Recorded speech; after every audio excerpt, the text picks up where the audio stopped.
اب مسلمانوں کے لیے کہ جو ایمان لا چکے ہیں۔ قرآن مجید کی یہ آیت جس کی تلاوت کا شرف ہم نے حاصل کیا ہے واقعاً قابل غور ہے۔ سوچنے کی ضرورت ہے کہ اللہ سبحانہ تعالیٰ نے جو لوگ ایمان لا چکے ہیں ان سے ایمان لانے کی دعوت دی ہے۔ جس آیت کریمہ کی تلاوت ہم نے کی ایک بار پھر ہم اس کو آپ کی خدمت میں دکھاتے ہیں، اس کے ترجمے پر توجہ کریں اور پھر مذہب حق کے آج کے اس پروگرام سے اس کا تعلق قائم کریں۔ میرے ساتھ آپ بھی اس آیت کریمہ کو نزدیک سے دیکھنے اور پڑھنے کا شرف حاصل کریں۔ بسم اللہ الرحمن الرحیم۔ یا ایہا الذین آمنوا، اے صاحبان ایمان، اے ایمان والو، آمنوا باللہ ورسولہ، ایمان لے آؤ اللہ پر اور اس کے رسول پر، والکتاب الذی نزل علی رسولہ، اور اس کتاب پر کہ جو اللہ نے اپنے رسول پر نازل فرمائی ہے، والکتاب الذی انزل من قبل، اور اس کتاب پر بھی کہ جو حضور سے پہلے نازل ہوئی ہیں، ومن یکفر، اب ذرا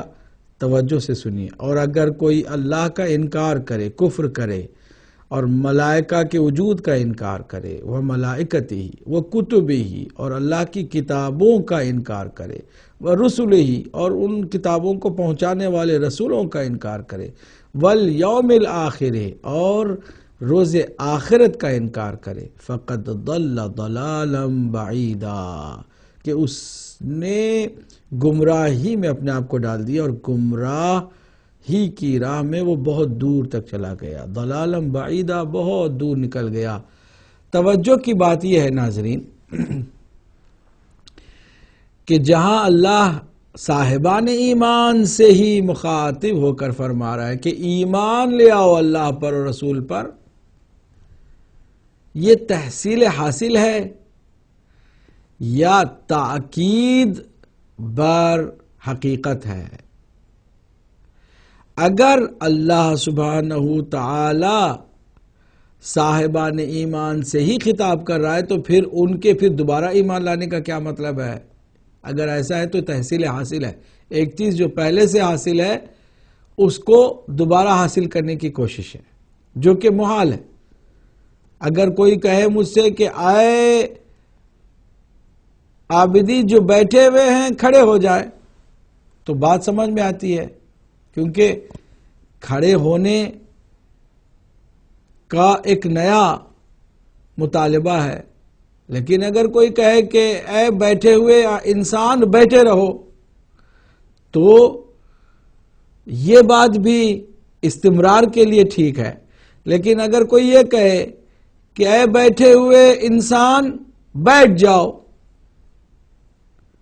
یہاں پر عجیب لگتا ہے کہ بھئی ہم آلریڈی بیٹھے ہوئے ہیں، یہ بیٹھ جاؤ کس کو کہہ رہے؟ جو کھڑے ہوئے ہیں ان کو کہیں تو ٹھیک ہے، لیکن جو آلریڈی بیٹھے ہوئے ہیں ان کے لیے یہ ایک محال چیز ہے، تحصیل حاصل جسے کہتے ہیں منطق کی زبان میں۔ لیکن یہاں اللہ سبحانہ وتعالیٰ نے یا ایھا الذین آمنوا، آمنو کہہ کر تحصیل حاصل نہیں کرنا چاہتا ہے، بلکہ ایک بار ہر صاحب ایمان اپنے ایمان کو ریویو کرے، ریکال کرے، ریچارج کرے، ریفریش کرے، ایک بار پھر ہم اپنے ایمان کا جائزہ لیں کہ ہم جن چیزوں پر ایمان رکھتے ہیں وہ صحیح ہیں یا کہیں ہم ہٹ گئے ہیں،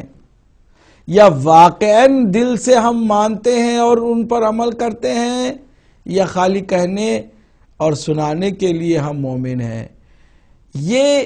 ایک ایسا خوبصورت انداز ہے تکلم کا کہ اس سے ہمیں ایک بات واضح ہو جاتی ہے کہ نبی مکرم صلی اللہ علیہ وآلہ وسلم نے صحابہ کو یہ کیوں فرمایا کہ دیکھو میرے بعد مسلمان امت کے 73 فرقے ہو جائیں گے، ان میں سے صرف ایک صحیح ہوگا، باقی سب کے سب غلط ہوں گے۔ نتیجہ یہی ہے کہ اے ایمان والو ایمان لاؤ، پھر سے ایمان لاؤ، پھر سے توجہ دو کہ تم کس چیز کو مانتے اور کس چیز کو نہیں مانتے۔